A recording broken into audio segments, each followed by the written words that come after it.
Her son froze mid-toast when he saw her, his mother seated alone in the VIP balcony.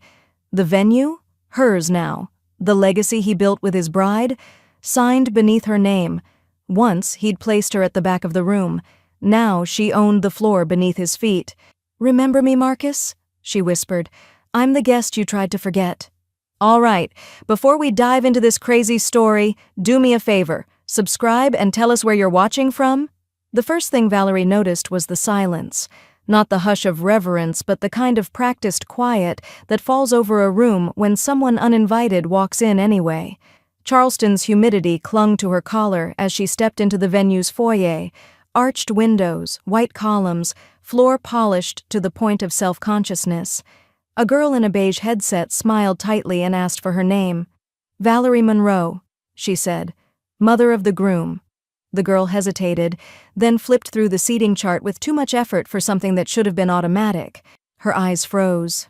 "Oh," she said, "you're listed as guest, table 17.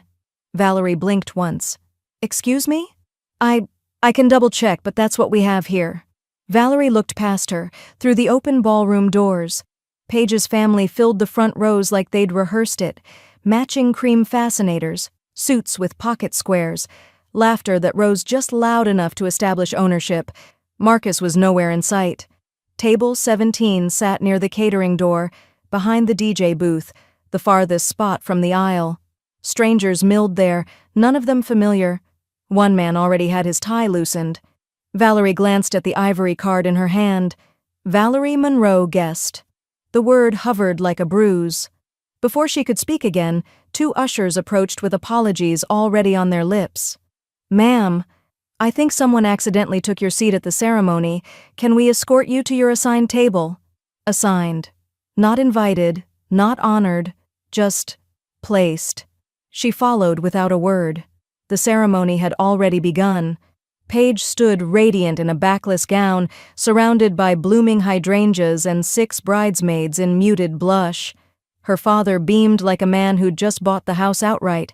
Valerie slid quietly into the back row as Paige's sister began reading Corinthians like a TED Talk. A few heads turned, politely, dismissively. Then Marcus entered. Her son. Her only child. He looked handsome, nervous in the way grooms often are. But when he turned to face the aisle, his eyes scanned the front row, then fixed on Paige. He never looked back. Not once.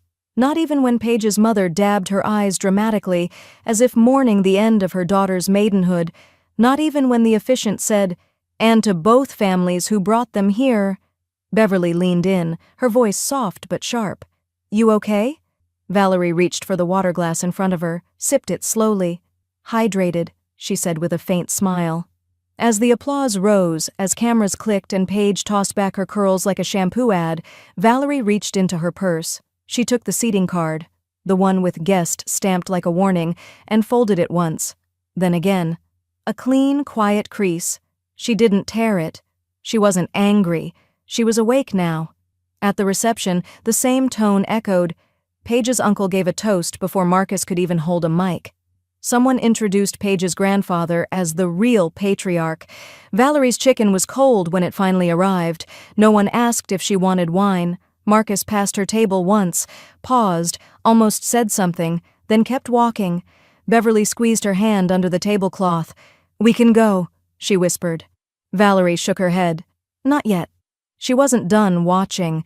The chandeliers sparkled overhead, and from across the room, Paige posed with her parents beneath a floral arch. The photographer never once looked Valerie's way. She unfolded her card in her lap, smoothed the creases, looked down at it like it had just told her a secret, then she tucked it into her clutch, and smiled. Not kindly, just calmly, because outside this room the ink was already drying on a different kind of guest list, and Valerie Monroe was signing her name at the top. Valerie stirred her tea with the kind of patience that made clocks nervous. It was Sunday morning, 2 days after the wedding, and the house was still. Her wide-brimmed hat sat untouched on the hall table. Her silk clutch rested on the kitchen counter, folded cards still inside. She hadn't unpacked from Charleston, but she'd made 2 phone calls. The first was to her accountant, the second was to no one. She'd dialed Marcus, let it ring twice, then put the phone down. That was all the conversation she could afford. Outside, wind ruffled the hydrangeas lining her porch. She sipped. It tasted like it always did, lemony, precise, calm. But the taste didn't reach her chest. Not yet. The email came in at 10:14 a.m. Subject, preliminary market valuation, Oak Harvest Estate, Charleston. Her eyes scanned the figures. Property tax roll, renovation estimates, commercial potential. It was all there, dry, formal, full of zeros. Her breath came slower. She'd known instinctively the place was overpriced, styled to look heritage chic, but with aging plumbing and a sound system from the Clinton years. She'd counted 7 tripping hazards and 3 exits that didn't meet code, and they'd charged full premium for it because Paige's family liked how it looked in photos. Valerie closed the report, opened a new browser window. She logged into her LLC account, Monroe Haven Holdings. No signature, no hints. Just clean inquiries, quiet capital. She drafted a message. Dear owners, I represent a private buyer with long-term event property interest in the Charleston area. Please advise if your estate is currently under consideration for sale or if discretion-based negotiation is welcome. Respectfully, V. Monroe, MHH, Acquisition Division. She hit send, then leaned back in her chair and let the silence stretch. The teacup clinked lightly as she set it down, and in the stillness, her memory opened. Not like a wound, but like a ledger. It was 1998. Rainy. The phone call from the hospital came on a Tuesday. Charles had collapsed at the job site. Aortic dissection, gone before they wheeled him off the scaffold. Marcus had been 9, and Valerie, barely 40, had tucked away her grief, filed for insurance, and gone to work 3 days later in heels that pinched because mourning didn't pay mortgages. She paid for every school uniform, every wisdom tooth. She sat through every awkward PTA fundraiser while working the night shift as a leasing associate. By the time Marcus got into Emory, she'd saved enough to cover his tuition outright. When he graduated, she gave him the keys to her late husband's car and co-signed his business loan. He said she made him feel legacy rich. And when he told her about Paige, how her family is a little high-strung but they're successful, Valerie smiled and said, "Just be kind to each other." That was her only ask, but kindness had not been baked into the wedding planning, not when Paige's family controlled the vendor list, the color palette, even the font on the invitation. Valerie had offered to help with table settings and was told, "Paige has it handled, maybe just enjoy the day." She had funded 40% of that day and sat beside a DJ speaker like she was someone's cousin's +1. Beverly had called last night. "You want me to raise hell?" "No," Valerie said. "That's not my style." "What is your style then?" "Measured." Now, she opened her clutch and pulled out the folded card. She stared at the word again, GUEST, as if it held new weight. She didn't cry. Not over labels. But she did smirk. Because the most effective correction isn't a confrontation, it's a quiet rewrite of the page. Her phone buzzed. New message. From Oak Harvest Events. Subject, Discreet buyer inquiry. Ms. Monroe, we may be open to offers under confidentiality. Retiring soon. Let's talk. Valerie smiled, this time for real. She opened her notebook, wrote one word at the top, reclamation, then drew a line beneath it, steady, precise, final, and whispered, "Let's begin." The napkin was cloth, but it hadn't been pressed properly. A crease ran diagonally across it like it had been folded in haste, just enough to fake care. Valerie lifted it delicately into her lap and glanced around the table. 8 chairs, 7 filled. To her left, a balding man in a navy sports coat scrolling through email on his phone. To her right, a woman who introduced herself earlier as Brenda, Carlton's HR director, and who hadn't said another word since. Carlton, as in Paige's father. The entire table, it seemed, was a scatterplot of his professional network. No one asked Valerie how she knew the couple. No one asked anything at all. A waiter passed by with a tray of sparkling cider, bypassed their table, then doubled back with a flustered smile. "Oh, sorry, thought you'd been served." He placed a lukewarm plate in front of her. Chicken breast, steamed broccoli, a scoop of orzo that stuck to itself like damp confetti. The garnish looked like it had been dropped by accident. Valerie picked up her fork, tested the edge of the chicken. Tough. Still, she cut a bite, chewed quietly. Across the ballroom, laughter rippled as Paige's family gathered for group photos. They had matching corsages and monogrammed napkins. Her uncle had changed into white loafers. Paige's younger cousins giggled near the chocolate fountain. Valerie hadn't been asked to pose. She hadn't even been introduced. From the head table, Marcus stood. A soft clinking echoed as he tapped his glass with a fork. Valerie paused mid-bite. "I just want to thank everyone for coming," he said, smiling toward Paige, who looked up like she was watching her investment appreciate. "And to both families, especially Paige's, who made this day possible." The room applauded. Valerie's hands didn't move. Her face held steady, serene, practiced, but her jaw clenched beneath the surface. She reached for her water, took a sip, swallowed more than the liquid. Paige's mother stood next, lifting a glass and waving away the mic like a celebrity who didn't need amplification.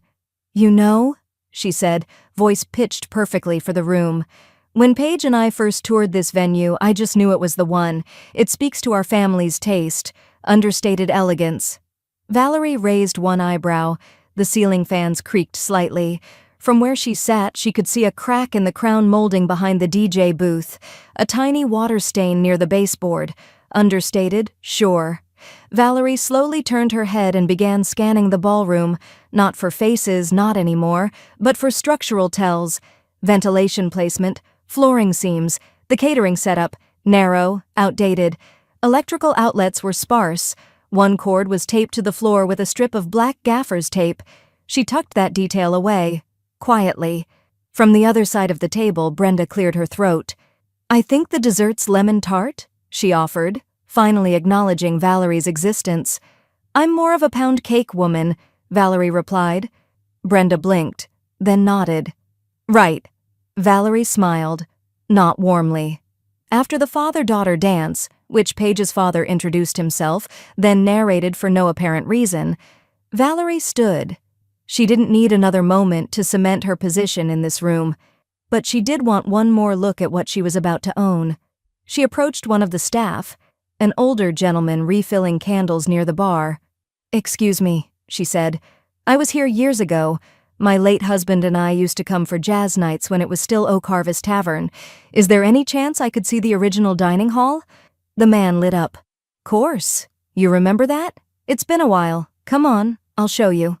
As they walked through the side hallway, past framed photos of weddings and soft-focus sepia images of the estate's supposed heritage, Valerie took mental notes. Ceiling height, load-bearing beams, room for a mezzanine. They reached the back parlor, unused tonight, dark wood floors, fireplace with an outdated mantel, potential. She took it all in, not with a guest's eyes, with an owner's. "Thank you," she said as they returned. Back at the table, dessert had been served. Lemon tart. Melted slightly. She didn't sit. She glanced at the room one final time, and in her mind peeled back the layers of pretense like wallpaper that was never sealed right. The renovations had already begun, even if no one knew it yet. Valerie sat beneath the soft whir of her sunroom fan, fingers laced, laptop open. The morning light cut a clean path across the marble tabletop, illuminating the folder she'd labeled in plain black ink. Charleston. Property inquiry. No flourishes, no assumptions. Her inbox chimed. One new message. Subject: counteroffer plus confidentiality terms. From L. Levy, Oak Harvest Estate. She clicked. "Ms. Monroe, we are open to selling. My wife and I are retiring to Beaufort and prefer a clean exit. No listing, no bidding war. We ask only for discretion, fair valuation, and a 60-day close." Valerie leaned back, sipped her chicory coffee, and allowed herself a small breath of satisfaction. Not victory, not yet, just traction. She replied, "Accepted. I'll have my holding company initiate next steps. Legal counsel will contact you within 48 hours. She paused, then typed one more line. P.S. I plan to keep the bones, just not the decor. By noon, she had filed paperwork to activate Cypress Tide LLC, a dormant acquisition shell she'd used once before during a low-profile condo buyout in Savannah. Everything clean, anonymous. Her name wouldn't appear anywhere until closing. The same day, Beverly showed up unannounced with a tin of lemon cookies and suspicion written all over her face. "You're too quiet," Beverly said, sliding into the sunroom chair like she owned it. "That means you're either baking revenge or planning a redesign, and I've seen you bake." Valerie smiled without looking up. "Wouldn't you like to know?" Beverly popped a cookie in her mouth and spoke around the crumble. "Talk to me. What are you doing?" Valerie finally met her gaze. "It's not revenge, Bev." Beverly raised one skeptical brow. "It's a redesign," Valerie clarified, "of space, of memory, of expectation." Beverly exhaled, long and theatrical. "Just promise me it won't end with someone crying in a fountain." Valerie smirked. "No promises." That afternoon, Valerie submitted a formal request for blueprints through her LLC's legal counsel. Oak Harvest sent them the next morning, rolled neatly, digital scan included. She studied them like scripture. The ballroom, too long, acoustically flat. Bridal suite, poorly insulated, barely bigger than a closet. Electrical grid needed rerouting. Parking, a mess. But the bones were there, solid, southern, reworkable. She made notes in red ink across every margin. Add skylight above foyer. Install acoustic panels. Open up west wing for gallery space. It became a quiet blueprint of reclamation. She didn't tell Marcus, not because she wanted to punish him, because some silences deserved to be permanent. That evening, while dinner simmered and Miles Davis played low in the kitchen, her phone buzzed with a notification from Instagram. At Page Harbor Events posted a new photo. Valerie clicked. A shot of Paige in her wedding dress, arms looped through her mother's, their faces radiant. Caption: 3 generations of Harbor women made this day possible. Family is everything. Backbone of the celebration. Valerie stared at the screen, not bitter, just sharpened. She tapped the heart button, then closed the app. 5 minutes later, she emailed her interior architect, subject line, concept pitch, private renovation attached, the blueprints, a spreadsheet of necessary upgrades, and a folder titled Presence Greater Than Prestige. In the body, she wrote, "I want this space to breathe again. Not just for photos, for dignity, for every woman who's ever been placed at table 17. She hit send. The cursor blinked for a second before the window closed. Downstairs, the oven timer chimed. Valerie stood slowly, tucked her seat card deeper into her clutch drawer, and glanced once more at the contract offer sitting on her printer tray. No confetti, no announcement, just black ink on white paper. Signed, dated, sealed. Outside, the sun dipped below the horizon, casting the world in amber. Inside, Valerie flipped the light switch and started the real work, because if Paige thought she had built a legacy with lace and centerpieces, Valerie was about to teach her the language of foundations. The front gate creaked open at 6:42 a.m., 2 days after the paperwork was finalized. A white truck marked Charleston Custom Build and Design pulled into the gravel lot, and Valerie stepped out from her car in a camel trench, clipboard in hand. No entourage, no clipboard handler, just her. "Morning, Ms. Monroe," the foreman said, jogging up with coffee and blueprints under his arm. "Let's walk," she replied. They started at the ballroom entrance, where the double doors groaned ever so slightly, something no one had noticed during the wedding but had grated at Valerie like an unsaid insult. "These hinges?" she said. "Oil and replace. They don't open. They apologize." The foreman chuckled but scribbled it down without argument. She moved methodically, past the buffet alcove with the warped floorboard, trip hazard, through the bridal suite, insulate. Enlarge, brides deserve breath, and down the west wing corridor that once smelled faintly of mildew. When they reached the back garden, Valerie paused. There, at the edge of the property, was the exact spot she'd stood for her husband's memorial 20 years ago, Not this venue, not this land, but a garden like this one. Quiet, unassuming, holy in its restraint. "I want raised seating there," she said softly. "Accessible rows, shade protected. No guest of any age should feel tucked away like a spare part." The foreman nodded again. Work began that week, silently, efficiently. Scaffolding rose behind blackout tarps. Trucks came and went before 8 a.m. Paperwork was filtered through Cypress Tide LLC, never touching her name. The levy nameplate was quietly retired. A new plaque would come, but not yet. Inside, Valerie met with her interior architect beneath a spread of new samples. Linen, oak, brushed brass. The new vision was less colonial mimicry, more warmth-forward restoration. She wanted light that landed on everyone, no matter the table. She pointed to the HVAC schematics. Add zoning, real climate control. It was boiling back there during the first dance. "Generator?" her architect asked. "Backup and sound shielded," Valerie replied. "Storm weddings won't cancel." Beverly stopped by midweek, carrying a binder of resumes and a smile of barely restrained glee. "You told me to find staff who know how to listen to older women," she said. "So I called 3 retired hospitality trainers and 2 former military coordinators. We're gonna run this place tighter than Fort Jackson in July." Valerie grinned. "Just make sure they pass background checks and know the difference between ma'am and ma'am." By Friday, the new carpet order was placed. The vanity lights were replaced with dimmable fixtures that didn't wash people out like ghosts. The bridal entrance? Rebuilt to face the sun, not the service lot. Valerie stood at the far end of the ballroom as a painter touched up the newly exposed beams. "You know," her architect said, arms crossed beside her, "we could do a plaque, a small one. Say who owns it now, who saved it." Valerie didn't answer right away.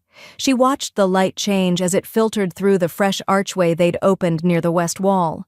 For the first time, this room had breath. "I don't need a plaque," she said finally. "The work will speak." The architect tilted her head. "You sure you don't want a public dedication?" Valerie's smile was slow, controlled, electric. "Oh, I plan to unveil it," she said. "Just not yet." The contractor called her over. Something about load-bearing specs for the new mezzanine. As she crossed the floor, the scent of fresh timber and lemon cleaner followed her. A breeze passed through the open bay door, and outside, in the corner of the lawn, a caterer's assistant took a selfie with the scaffolding behind her, captioning it, "Big upgrades coming to Charleston's Oak Harvest." "Watch this space." Valerie saw it through the window and said nothing, because watching was exactly the point. Let them watch. Let them guess. Let them walk back in one day into the room they thought they'd owned and realize they were standing in hers. The email arrived on a Tuesday, tucked between an invoice for light fixtures and a note from Beverly about still interviewing that pastry chef who listens more than she talks. Subject: Event Inquiry. 50th Anniversary Celebration. From Marissa Harbor to events@cypresstide.com. Valerie was rereading blueprints in her study when her venue manager June forwarded it. "Thought you'd want to see this." "Looks like they don't know."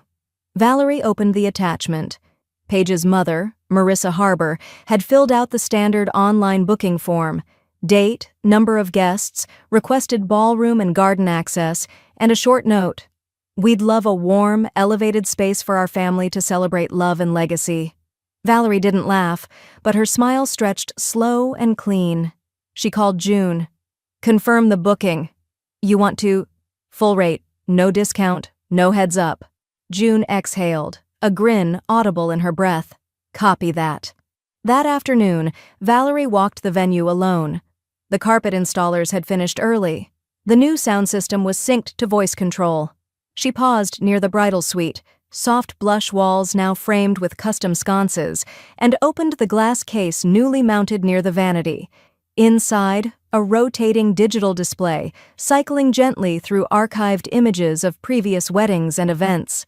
Smiling grandparents, awkward first dances, a series of photos from Marcus and Paige's wedding carefully selected. One image lingered longer than the others. Valerie in the back row, half lit, hands folded in her lap. The caption below read simply, "Every seat holds a story." She closed the case and moved to the control panel near the ballroom. Lighting presets, camera angles, scene memory settings. She adjusted the ceremony mode to cast a soft halo over the back corner where table 17 once sat. The light would fall gently but clearly on whoever ended up there next. She labeled the setting Visibility. In the AV archive, she located Marcus's wedding footage, compressed file, high quality, labeled by the videographer under Wells Harbor Celebration. She downloaded it to a private drive, no need to review it yet, but she'd keep it, unedited, uncut, real. That evening, Beverly arrived with sweet tea and a question already brewing. "You look like you just bought someone's future." Valerie nodded toward the hallway. "Come see." They walked together past the new wood inlay trim, past the framed artist sketches of the redesign, and stopped just outside the main ballroom.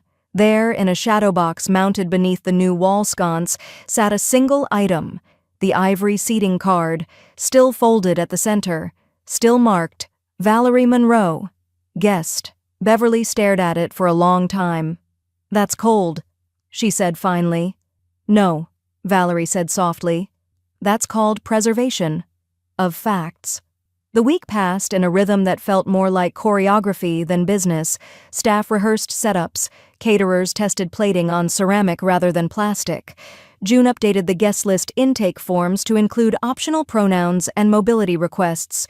The Harbors didn't ask questions, didn't inquire who owned the space. They just signed the contract and paid the deposit in full. By the morning of the event, the chandeliers gleamed, the garden seating had been wiped down twice, and the champagne had been chilled to 41 degrees on the dot. Paige's family began arriving around 5 p.m. Marissa Harbor wore mauve. Her husband barked a request about temperature control. Paige arrived late, trailing her cousins, hair pulled into an effortless twist that cost someone $300. They oohed and ahed over the woodwork, the foyer, the floral arch. Every inch of Valerie's renovation passed off as well chosen by the manager. June played her part, perfectly. By 6:30, the guests were seated. The camera crew began recording, and from the corner of the surveillance office, just off-site remote feed open, Valerie watched. Watched them marvel, watched them praise the upgrades, watched Paige pause briefly at the bridal suite door, staring at the photo loop. Her jaw tensed, but she said nothing. By 7 o'clock, speeches began. The ballroom shimmered, and in the back hallway, just beyond the reach of fanfare, a woman named Valerie Monroe sat in a linen chair, sipping tea from a travel mug. She wasn't invited. She didn't walk through the doors. She didn't need to. She already owned the floor beneath their feet, and they hadn't even looked down yet. By 3:12 p.m., Paige was already behind schedule and visibly annoyed. She strode into the main foyer with her phone in hand and her mouth mid-command. No, the seating chart's wrong. My family should be near the stage, not scattered like extras." June, calm in her navy blazer and flat loafers, offered the same professional smile she'd used on hundreds of difficult clients. "The layout is standardized for flow and accessibility. We avoid tiered placements. It's part of our inclusivity policy." Paige blinked. "Well, our guests don't need inclusivity. They need visibility." June didn't flinch. "All our guests receive both." Marissa Harbor trailed behind, fanning herself with a folded program. "The space is fine," she said, with the same tone someone might use at a disappointing spa. "But could we freshen the aesthetic? I'm thinking lighter linens, less of this earth tone moodiness. We're celebrating, not baptizing." "The aesthetic is intentional," June replied smoothly, "and contractually pre-selected during booking. But we're happy to swap floral arrangements, provided the florist is still on site." Paige bristled. "Then at least swap the seating. I want our family together, near the front, VIP placement. That's non-negotiable." June checked her clipboard. "We don't designate VIPs. We believe all families deserve dignity. And under venue policy, we don't enable exclusionary layouts." Paige's eyes narrowed. Her voice dropped half an octave. "Who runs this place?" June smiled wider. "A woman who knows how to stay present and invisible, much like good architecture." Upstairs, in the surveillance lounge above the mezzanine, soundproofed and tucked behind mirrored glass, Valerie crossed one leg over the other and sipped her chamomile tea. The feed from camera 4 followed Paige through the hallway, her heel catching slightly on a fresh carpet seam. "That carpet's new," Paige muttered. Marissa hummed her agreement. "It's not like that for the gala we attended here last year? Didn't it used to smell more antique?" Valerie smirked. "It used to smell neglected," she said, to no one but herself. She reached into the mini-fridge beside her and retrieved a small bottle of Rosé Brut. The handwritten tag tied to the neck had been prepared earlier, slipped quietly into an insulated velvet pouch. She piqued up her phone, texted June just one word: deliver. 20 minutes later, the bridal suite door opened with a quiet knock. Paige's cousin accepted the bottle without question. The note tied beneath the ribbon read, "To the real guest of honor. Warmly your host." Paige stared at it for a full 5 seconds. Then again. She didn't say anything. Didn't ask. But her eyes darted to the display screen on the wall. The same image looped as earlier. Valerie in the back row, expression unreadable, hands folded like a secret. Her fingers tightened around the stem of her wine glass. Out in the hallway, Beverly adjusted the cuff of her linen blazer and casually handed the front desk assistant a sealed envelope. "This is for the bride's mother," she said, her southern lilt sugar smooth, "from a former guest." The envelope read, "Enjoy the venue. You made it unforgettable." B.M. Marissa read it. Smirked. Must be a fan. Paige wasn't so sure. She scanned the walls, the trim, the lighting she hadn't noticed before. The fireplace now accented with crown molding. The photo loop she couldn't stop glancing at. "Do you remember who bought this place?" she asked her mom, voice casual. Marissa shrugged. "I assumed the same folks. It's still Oak Harvest, right?" Paige looked down at the champagne label, then back at the mirrored wall. "No," she whispered. "It's not." From the mezzanine, Valerie leaned forward slightly, just enough to see Paige's gaze searching the glass. She said nothing, but she didn't look away, because recognition wasn't necessary, just proximity. Let them feel her, let them wonder, let them toast again, and wonder why the bubbles burned. Marcus's call came at 10:07 a.m. on a Thursday. Weekday casual, no pretext, no voicemail. Valerie let it ring 4 times before picking up, her tone serene and undistracted. "Hello? Hey Ma, got a minute?" She didn't respond right away. The only sound was her pen scratching notes on a linen supplier quote. "I'm listening." Marcus cleared his throat. "So, Paige's cousin, Natalie? She went to a party last weekend at Oak Harvest, said it's under new ownership. Real sharp, real tight operation. Said the new owners, strict but elegant." Valerie allowed a pause. "Sounds like they made a good impression," she said, uncapping her fountain pen with one hand, flipping through vendor receipts with the other. "Yeah, well," she said, "some of the upgrades felt familiar, like it had your touch." Valerie smiled, but it didn't reach her voice. "Interesting. Anyway," Marcus continued, stretching the word like taffy, "I figured I'd check in. See how you're doing." "I'm thriving," she replied. "Renovating. Remember the wedding?" There was a beat. "Come on," he said, a bit too light. "That was just a little tense. You were a bit dramatic, Ma." Valerie stopped writing, looked out her office window where a contractor was adjusting the new gold-trim signage. She said it plainly. "You were a bit disposable," then hung up.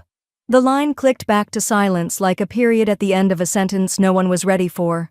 10 minutes later, Marcus sent a text. "Wait, did you buy it?" No reply. Instead, Valerie walked down to the ballroom, where Beverly stood on a ladder adjusting velvet drapes to frame the west wall's new skylight. "You still good for that teaser post?" Beverly called down. "Women in power theme?" "Make it subtle," Valerie said, "but don't be shy." An hour later, the photo went live on Beverly's Instagram.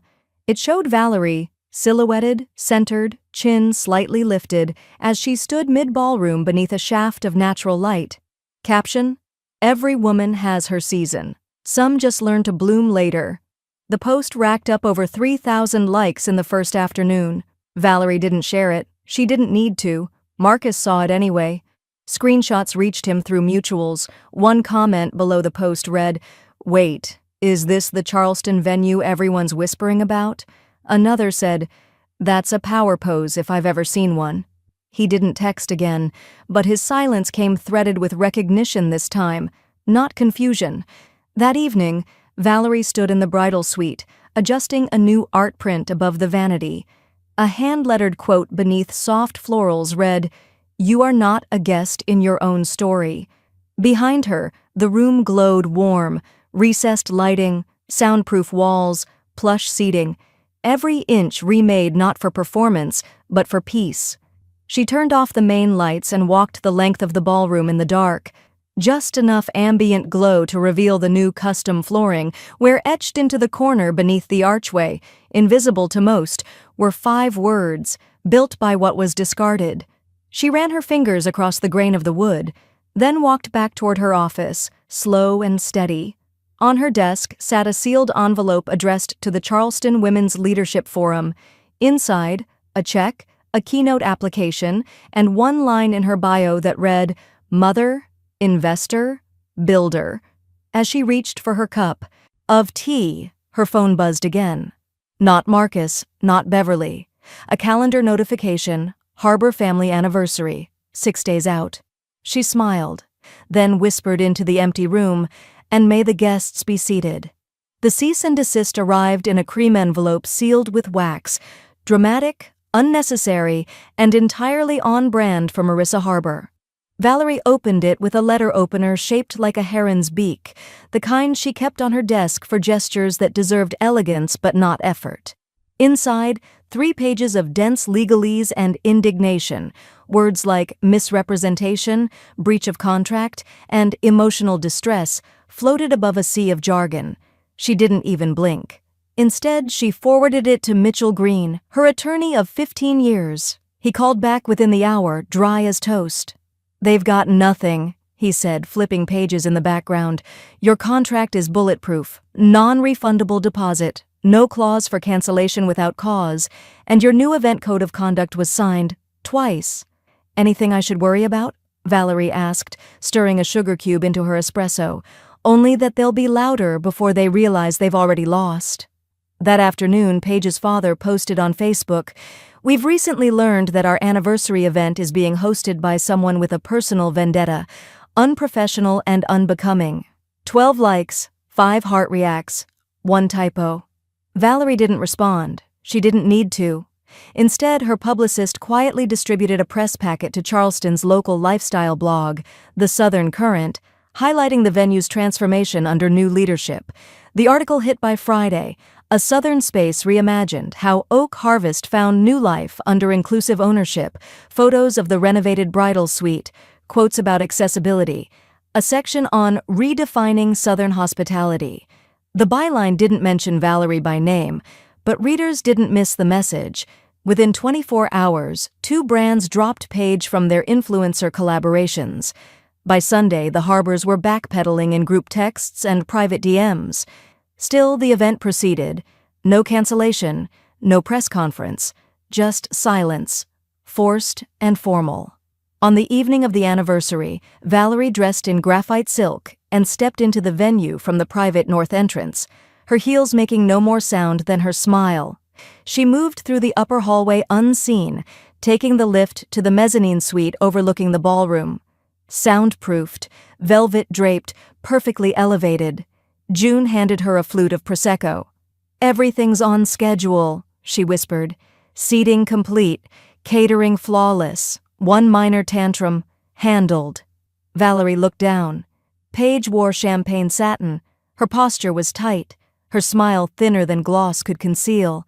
Marissa clutched a program like it owed her money. Her husband, Carlton, looked everywhere but up. The ballroom glowed. And from her hidden perch, Valerie watched the same people who once seated her near a catering door now swirl beneath chandeliers she'd chosen, surrounded by walls she'd rebuilt, seated on cushions she'd hand-tested for comfort. A quartet played jazz softly in the background. Carlton stood to give his toast. "This has been a meaningful journey," he said, clearing his throat. A celebration of marriage, legacy, and family. His voice faltered because he looked up and saw her. Valerie Monroe, seated in the VIP balcony above, poised, composed, backlit by a wall sconce that turned her into an oil painting of justice. He blinked. Once. Twice. She raised her glass, sipped, no smile, just acknowledgement. His words tangled. His hands trembled slightly as he set down his flute and offered a vague wave. No one else noticed, but Paige did. She followed his gaze, eyes scanning the mezzanine, and for a flicker, barely a breath, recognition lit behind her lashes. Beverly, 2 rows over, bit the rim of her glass to suppress a laugh. Later that night, as the guests filtered out beneath soft garden lanterns and the waitstaff collected linen napkins folded to military precision, Valerie lingered in the dark. No speech, no spotlight, but every corner of that room had whispered her name. And somewhere between the blush florals and too sweet cake, they all knew.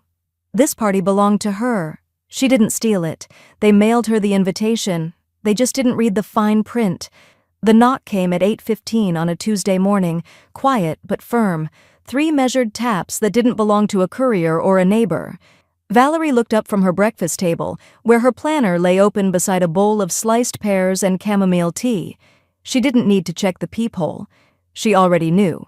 When she opened the door, Marcus stood on her porch with the same tentative expression he used to wear when he forgot to take the trash out in high school, 1 part guilt, 2 parts expectation. "I didn't call," he said quickly, as if that might soften things. "I was already in the area." Valerie stepped aside, wordlessly, and gestured toward the kitchen. He sat at the table across from her, glancing around like the house had changed since he'd last visited. It hadn't. Not in any visible way. But maybe the wait inside it had. "I just wanted to talk," he began, avoiding eye contact as he traced a fingertip along the wood grain of the table. "Look, I know there's been tension. A lot of stuff lately." Valerie reached for the kettle and refilled her cup, not offering to pour for him. He pressed on. "Paige's family is upset, and yeah, maybe they handled some things poorly, but this whole venue thing, it's turning into a standoff. Can we not escalate this?" She set the kettle down gently, the porcelain base making a soft clink against the counter. "You think this is an escalation?" she asked, voice even. Marcus nodded. "I think it's becoming personal when it doesn't need to be." Valerie moved slowly toward her study, returning with a slim gray folder that she placed carefully in front of him. Inside were neatly printed documents: the title deed to the venue, the purchase agreement, her renovation budget, occupancy permits, press coverage, and a color-coded projection report for the next fiscal year. Tucked into the back was a copy of her investment portfolio with Cypress Tide LLC printed in the header. "I don't escalate," she said. "I execute." Marcus's eyes moved across the documents in silence. His mouth opened, then closed. He reached for the glass of iced tea Valerie had placed earlier, but his hand stalled halfway. He didn't drink. "I didn't know," he finally muttered. "That's clear," she replied, unblinking. He looked up, and for the first time in years, she saw in him not a grown man or a husband or someone else's son-in-law, but the boy who used to leave his lunchbox in her car and cry when he couldn't find it. "I didn't mean to," he began. Valerie shook her head once. "You meant to overlook. You meant to delegate me to the quiet spaces and hoped I'd sit there smiling. That's what you meant." Marcus stood slowly, taking a breath as if trying to collect something he hadn't quite earned. "Okay," he said softly. "I get it now." She nodded once, then turned her eyes back to the folder. He left without finishing his tea. After the door clicked shut behind him, Valerie walked back to her study. She opened the drawer beneath her printer, pulled out her will, and made a notation in the margin. Marcus Monroe, Family Photo Album, 1989 to 2006. Nothing more. Later that afternoon, Beverly stopped by with an envelope bearing the gold insignia of the Charleston Women's Leadership Forum. "You've been added to the panel," she said, eyes gleaming. "Keynote slot. They want you to speak on reclaiming space." Valerie accepted the envelope and laid it gently on her desk beside the folder Marcus had left untouched. Outside, wind rustled through the trees, casting long shadows across her lawn. She sat down, picked up her pen, and began drafting notes for the speech she would give, about power, silence, and the cost of pretending not to notice when your name is absent from the list of the living, because Marcus had come for a truce. But what he didn't know was that this was never a war. It was a record, and records, unlike apologies, live forever. The article arrived on a Tuesday, mid-morning, while the air still held the breath of spring and her coffee hadn't yet gone cold. The Charleston Ledger's March issue had her name in fine serif on the cover: Valerie Monroe, Quiet Power, Unshaken Grace. Beneath it, a full-page photo caught her seated on the edge of the newly restored bridal suite's velvet bench, one hand resting on her knee, the other holding a folded seating card. Valerie read it once, slowly, then once again, not out of vanity, but for calibration. She measured every sentence for tone, implication, grace under pressure. The interviewer had done her justice, no embellishment, no vendetta, just truth, lined with steel. Valerie Monroe, 74, former real estate strategist and current owner of Cypress Tide Venue in Charleston, speaks with the clarity of someone who no longer apologizes for taking up space. I've learned that silence doesn't always mean peace, the article read. Sometimes it means dismissal, and there's a cost to being politely erased. She spoke about investment, not just in brick and mortar, but in people. About what it means to be seen, and how quickly others stop looking when they've decided your role is already played out. "My story isn't vengeance," she was quoted as saying. "It's proof of breath. You don't have to raise your voice to reclaim a room, you just have to own the floor." By midweek, local business leaders reposted the article on their LinkedIn feeds, adding captions like "Leadership Defined" and "Wisdom we should have listened to sooner."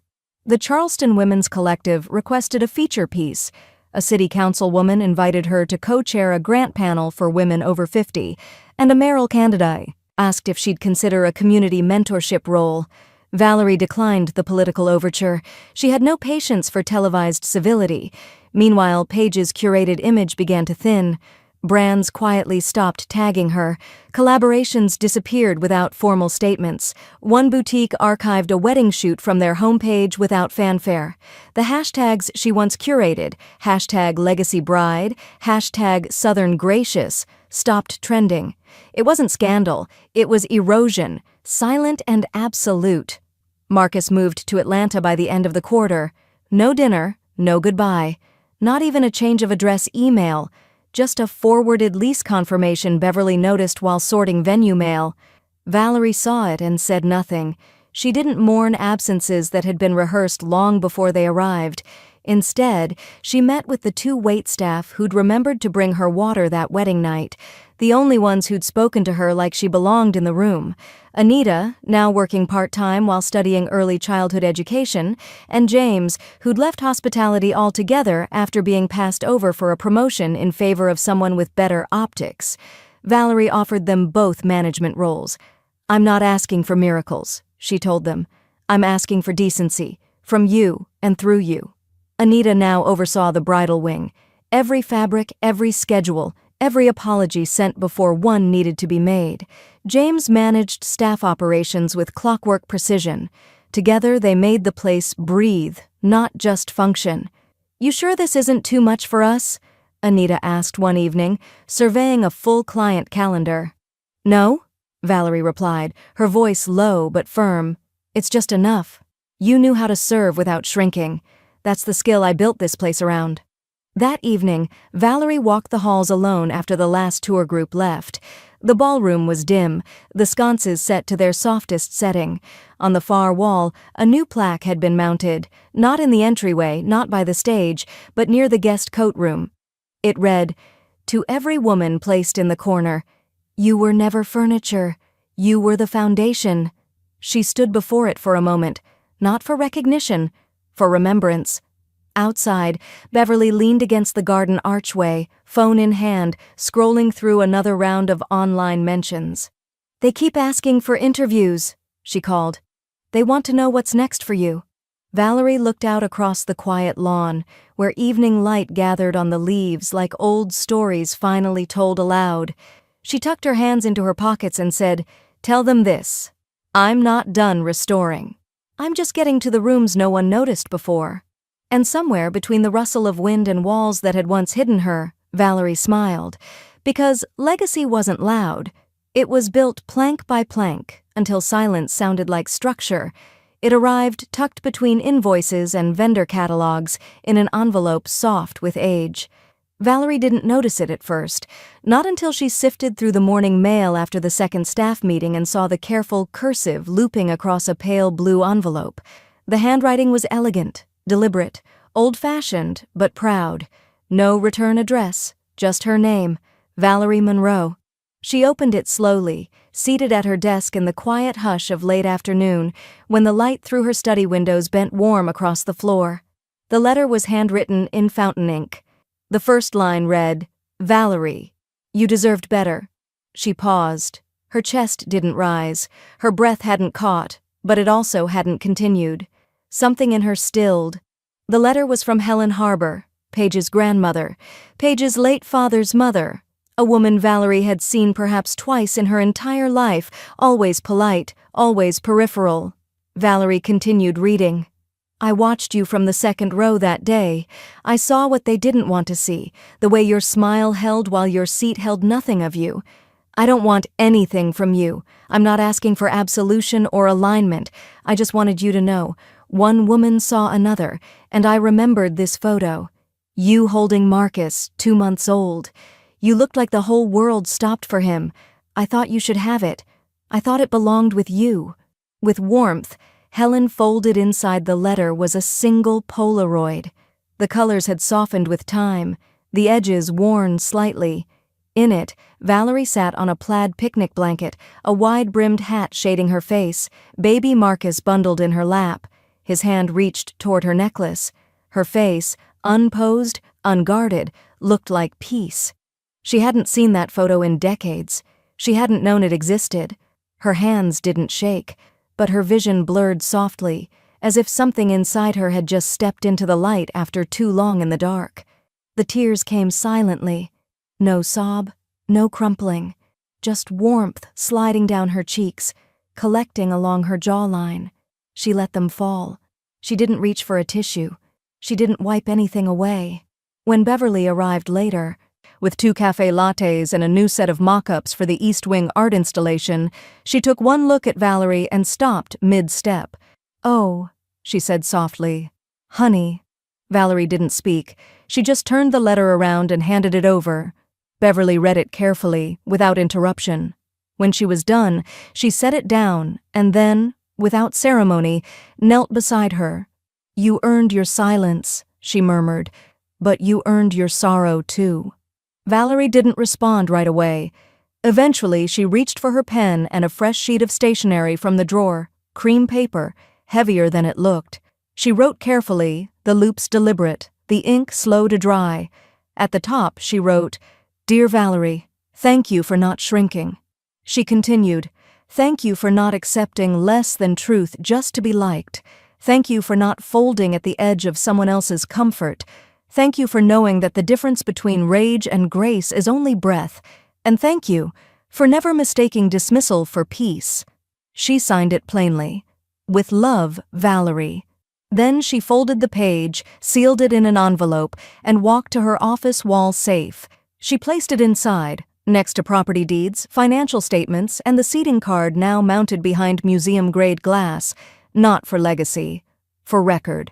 She closed the safe door and turned the dial slowly, letting the final click land with weight. Outside, the sun was starting to dip, turning the lawn bronze. Valerie stood at the window, photo still in hand. She looked at the child she had raised, the son who had grown. And finally, she let go of the hope that he'd ever return in the shape she'd loved. She wasn't grieving a betrayal. She was grieving an illusion. And illusions, once grieved, don't come back. They leave room for breath. The dress had hung at the back of her hall closet for nearly a year. Not the wedding gown, not anything sentimental, Just the deep slate blue sheath she'd worn the day Marcus got married, modest neckline, cap sleeves, satin lining that never quite sat right against her skin. It had looked graceful in photos, but wearing it had felt like wearing apology stitched into fabric. Valerie removed the garment bag one morning, just after sunrise. The venue was quiet, her inbox blessedly still. She unzipped it slowly, the scent of cedar and faint perfume drifting into the air like memory. She held it up by the hanger and studied it in the mirror, not for vanity, but for closure. There were no stains, no rips, no visible signs of the indignity it had absorbed. But she knew. She remembered how it felt to be seated behind a pillar, smiling at shadows. The gown didn't belong to her anymore. She folded it carefully into a large donation box, padded it with tissue, and included a handwritten note. For someone beginning again. Grace isn't what you wear, it's what you reclaim. She donated it to the Clementine Circle, a local nonprofit that helped widowed and single mothers navigate milestone moments with dignity. They hosted community events, pop-up boutiques, and occasionally small ceremonies for those who had no aisle left to walk but still wanted to stand in light. Valerie kept nothing from the outfit except the ivory clutch. It still held the seating card, folded once, creased but unbent. She placed it gently back in her safe, beside her letter, beside the legacy she had rewritten in ink. Business at Cypress Tide had changed since the ledger feature. Word had spread, not of revenge, but of refuge. Within months, the calendar filled. Bookings rolled in faster than the staff could color code. Not from Charleston's elite or its social climbers, but from those rarely given the center aisle, blended families, formerly estranged parents, aging brides, foster care adoptees, people rebuilding their names after others tried to erase them. And then one afternoon, on a slow Wednesday, a young woman with short curls and shaking hands stepped into the foyer for a scheduled tour. She was soft-spoken, carrying a notebook tucked close to her chest like a shield. Her name was Liana. She was planning a vow renewal, not for appearances, she said, but survival. Her first wedding had been held in a courthouse while her mother stood 2 cities away in silence. They'd recently begun speaking again. Liana wanted to begin again. Valerie led the tour herself. When they reached the bridal wing, Liana paused. Her eyes swept over the floral sconces, the low chaise, the mirror that reflected softness without distortion. She pressed her palm to the doorframe, blinked, and turned toward Valerie with tears already forming. "I've never felt this scene in my life," she whispered. Valerie simply nodded. That's the whole point. Later that week, she quietly asked Anita to begin compiling a new rate sheet, one that offered significant discounts to mothers attending solo or those listed under +1 with no guest. No announcement, no banners, just a quiet check mark in the system that triggered. Compassion without condition. A review showed up days later on a niche wedding blog, no photo attached, just a title, "This place understands dignity." The post read, "I wasn't supposed to be here. I wasn't on the original list. But they let me in. They didn't just seat me, they saw me. I didn't feel like a guest. I felt like I mattered." Valerie didn't print the review. She didn't frame it. But she read it twice before forwarding it to Beverly with a 2-word subject line, "More, please." That evening, Valerie returned to the ballroom alone. The walls glowed under amber uplights, and soft music played from the practice playlist, an instrumental version of Harvest Moon that filtered through the space like prayer. She stood in the very center of the floor, the same place where, a year ago, her son hadn't looked back.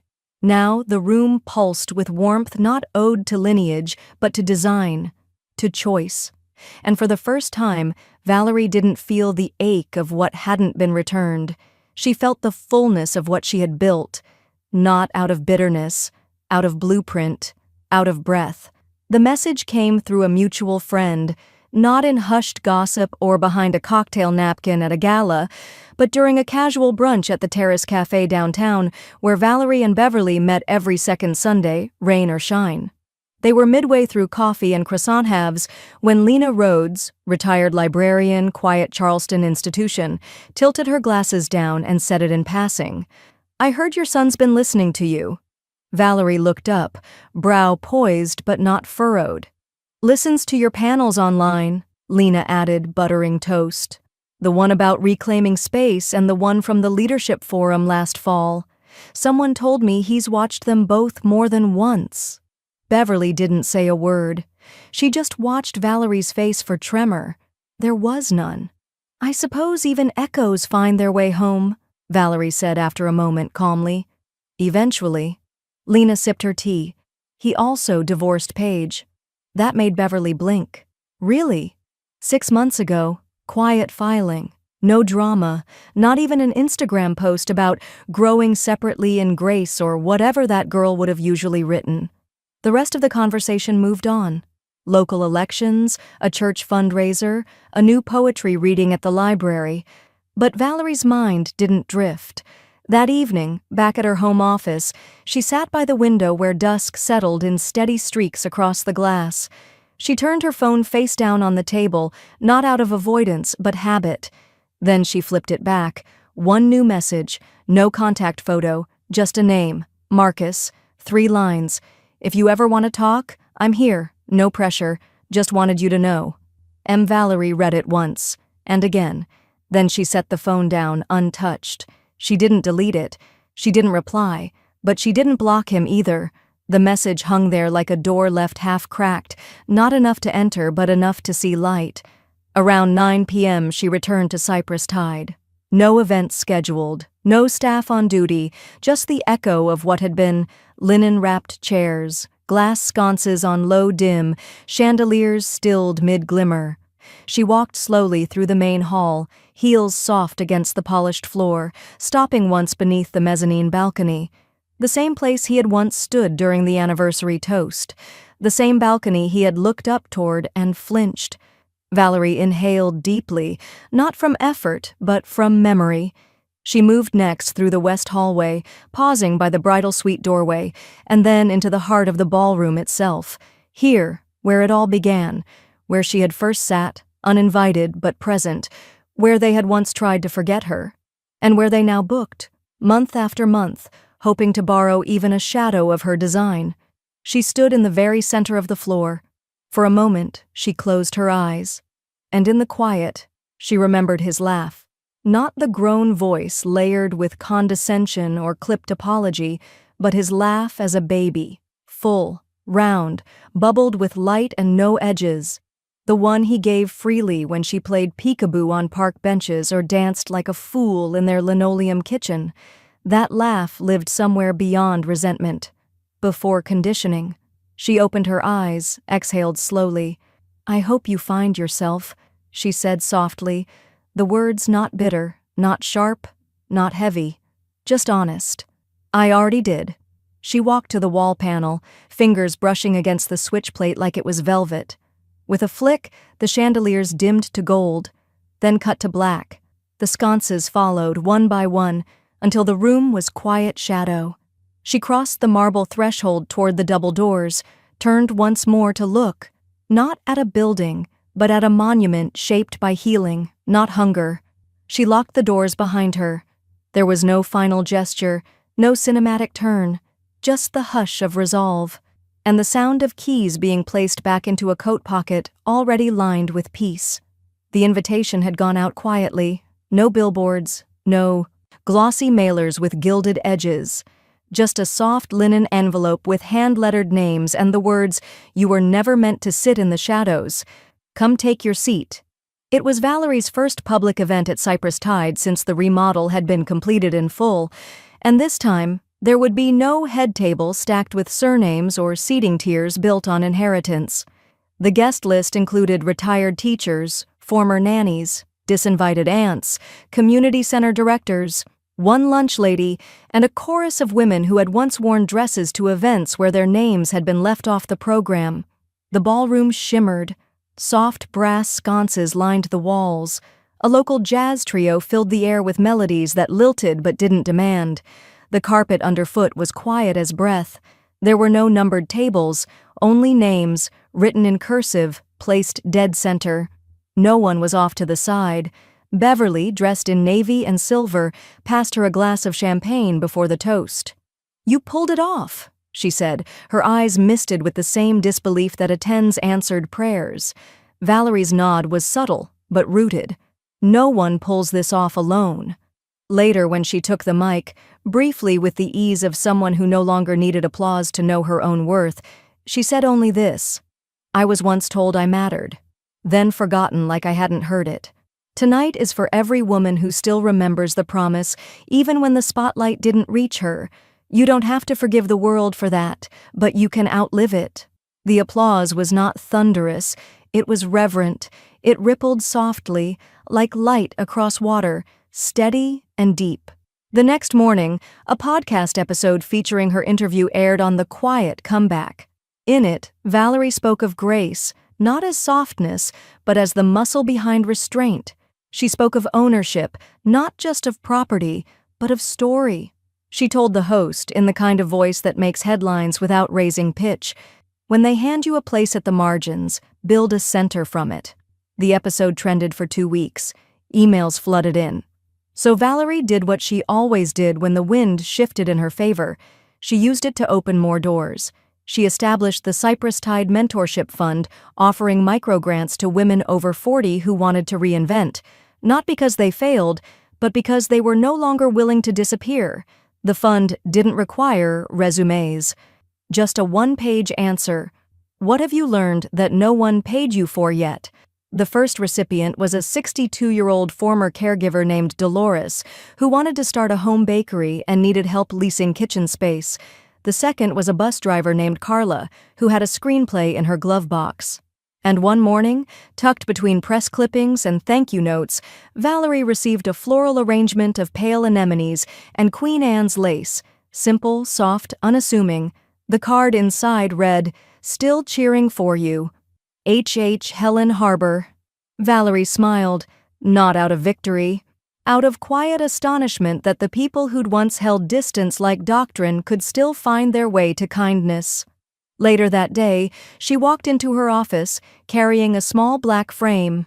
Inside it, the seating card, Valerie Monroe, guest still folded, still marked, the same artifact she had once kept as silent proof, but this time it was mounted behind glass. A museum label beneath it read, "The Price of Silence, the Power of Ownership." She hung it on the wall just above her desk, eye level, not tucked away. Then she checked the time, grabbed her clutch, and walked toward the ballroom. Her staff was ready. The doors opened at 6 p.m., and there she stood, not waiting in a corner, not glancing from the back row, but leading the line. Her posture calm, her name spoken with clarity, no introductions required. As the guests flowed in, welcomed by soft light and a table that didn't exclude, Valerie stood at the threshold with a smile that asked for nothing but received everything. And when the final attendee walked past her into the room she had built plank by plank, she looked toward the chandelier and whispered what she never got to say that day, "They gave me guest. I gave myself the keys."